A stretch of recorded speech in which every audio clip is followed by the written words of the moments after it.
ప్రధాని నరేంద్ర మోదీ పాలనలో రైలు ప్రయాణం ఓ శిక్షలాగా మారిందని కాంగ్రెస్ మాజీ చీఫ్ ఎంపీ రాహుల్ గాంధీ విమర్శించారు.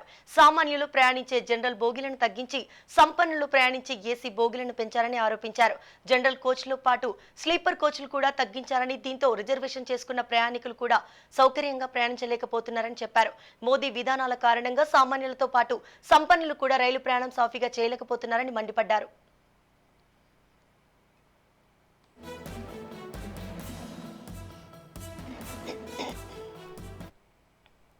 అన్ని వర్గాల ప్రయాణికులను మోదీ ప్రభుత్వం ఇబ్బందులకు గురిచేస్తుందని ఆరోపించారు.